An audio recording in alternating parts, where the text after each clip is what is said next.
Station, this is Houston. Are you ready for the event?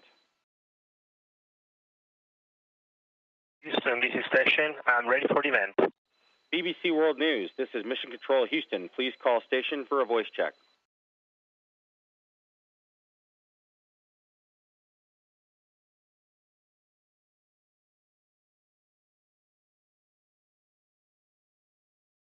Okay. Hello, sir. Can you hear us? This is BBC World News. Luca Parmitano, hi, it's Ros Atkins at the BBC. Can you hear me okay? Yes, I can hear you okay. Fantastic. That's very exciting. Thank you very much indeed for joining us. How long have you got left on the ISS? First of all, welcome on board the space station and inside the Columbus European module. I've been here for about 4 months and I have 7 weeks left. Well, we appreciate your time. We're going to start recording the interview now if it's okay. Could you start by showing us around the room that you're in at the moment? Could you explain what's around you? Yes, with pleasure. So right now here we are in the Columbus module. Columbus is the European lab, which is the European contribution, the European Space Agency contribution to the International Space Station. We are at the very front of the space station. This is the direction of flight to my right, and it's called forward. This is aft. And what you see around me, we call this the deck, and this is the overhead. And around me are racks. The racks are labs in itself. So to my right, there is a European drawer rack. This one is basically a modular rack where you can install different kind of experiments, and the rack will provide energy and data to them. To my left, a similar concept. This is an American rack called the Express. This is the biolab. Is the European lab for biology experiments.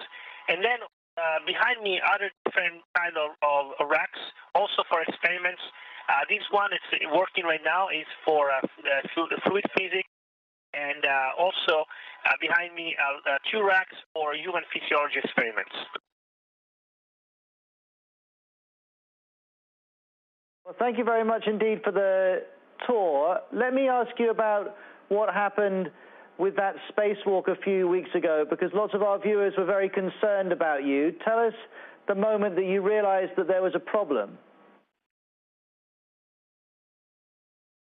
So, every spacewalk is an adventure, and mine ended up being especially adventurous.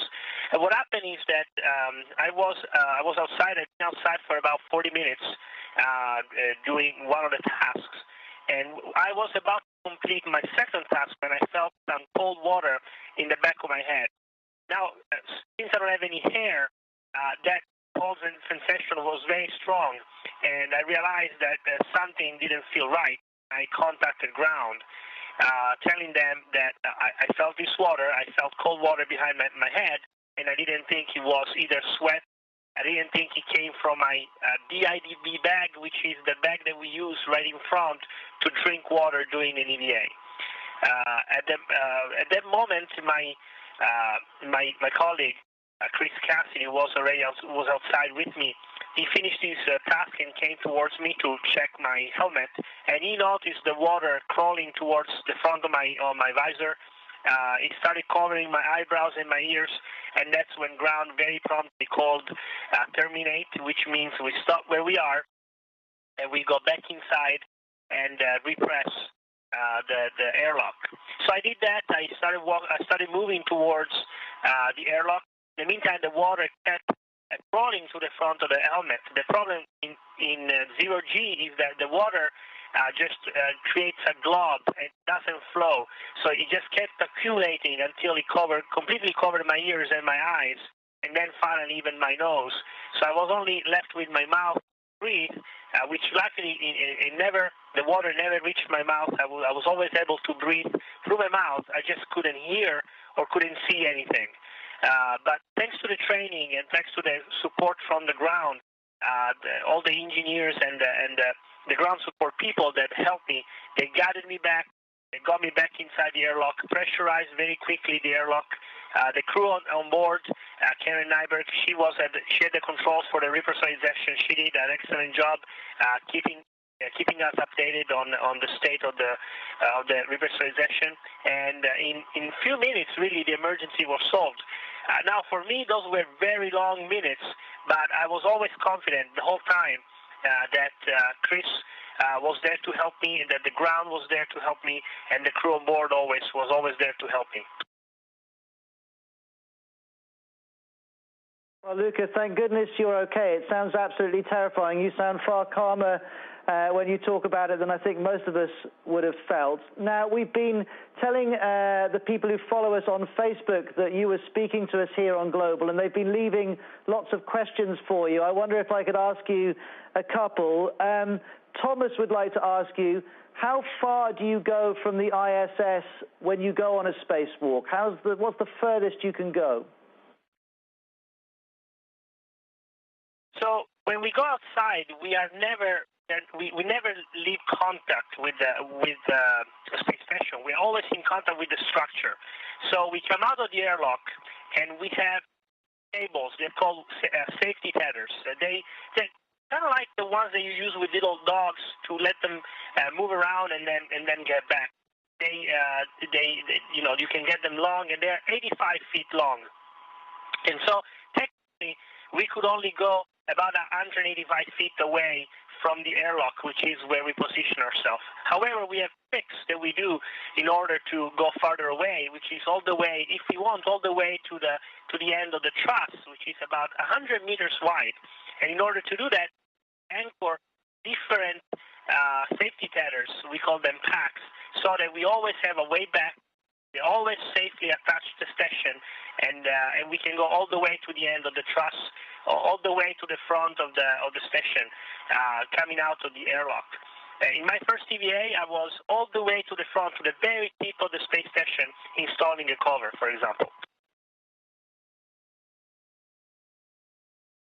Thank you very much for answering that question. I must ask you, can you give us a demonstration of zero gravity? I'm sure lots of our viewers would like to see how it works.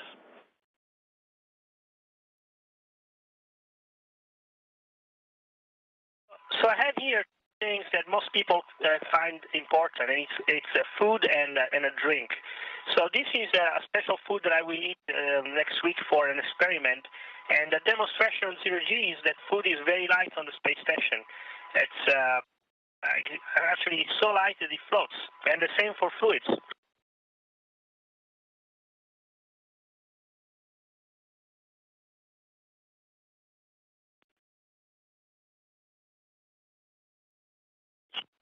So this is some orange juice that I rehydrated, and I better get it before it goes all the way to the top.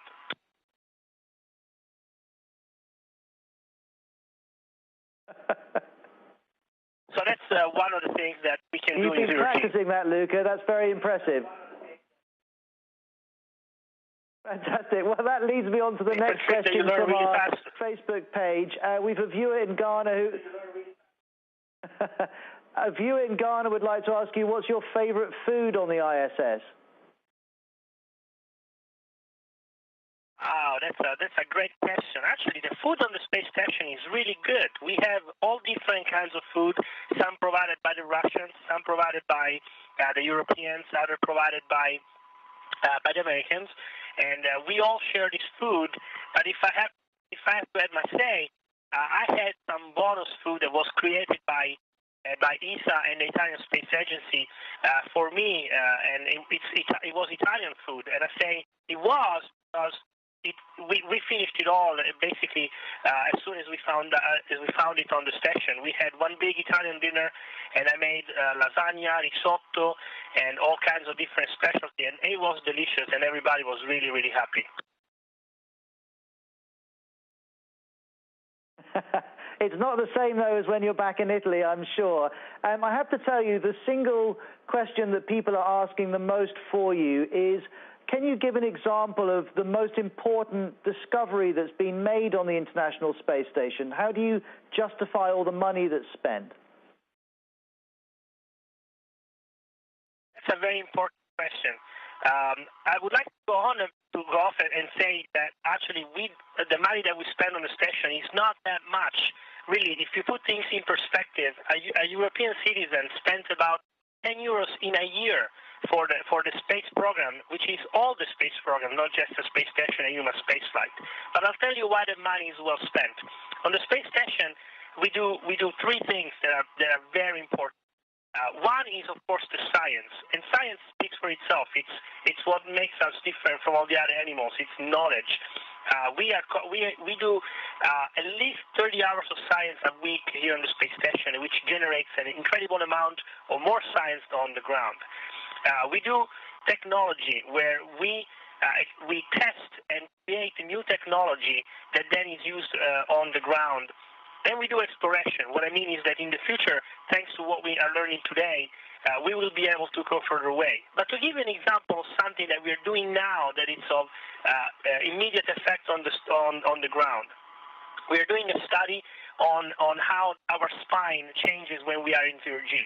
To do this science, we are using a new software for an ultrasound machine, a very small ultrasound machine to make diagnosis on our spine. On the ground, the same technology can be used to do diagnosis on the spine in areas that are not easily reachable by big machines like MRIs or TAC scan machines. And those machines are hugely expensive, and if you want to go in a remote area and do diagnosis, an ultrasound machine is cheap and inexpensive and very portable. Another one that we're doing, another experiment that we're running, studies osteoporosis. Here in orbit, an astronaut loses bone mass. But we are studying a diet that balances potassium and proteins to figure out what's the best combination to minimize the loss of calcium from the bones. But imagine if all the millions of people that suffer from osteoporosis could benefit from just a diet rather than cures or medicines just to improve their health. I think these studies are of immediate impact and are just a fraction of what we do on the station. Luca, we really do appreciate your time. I wonder if you could do me a favor. Would you be able to say hello to all of our viewers who use the BBC World News Facebook page to say thank you to them? Absolutely. I would like to shout out to all the followers on Facebook of the BBC World News. I'm Luca Parmitano from the International Space Station, and please continue following the news, continue following us.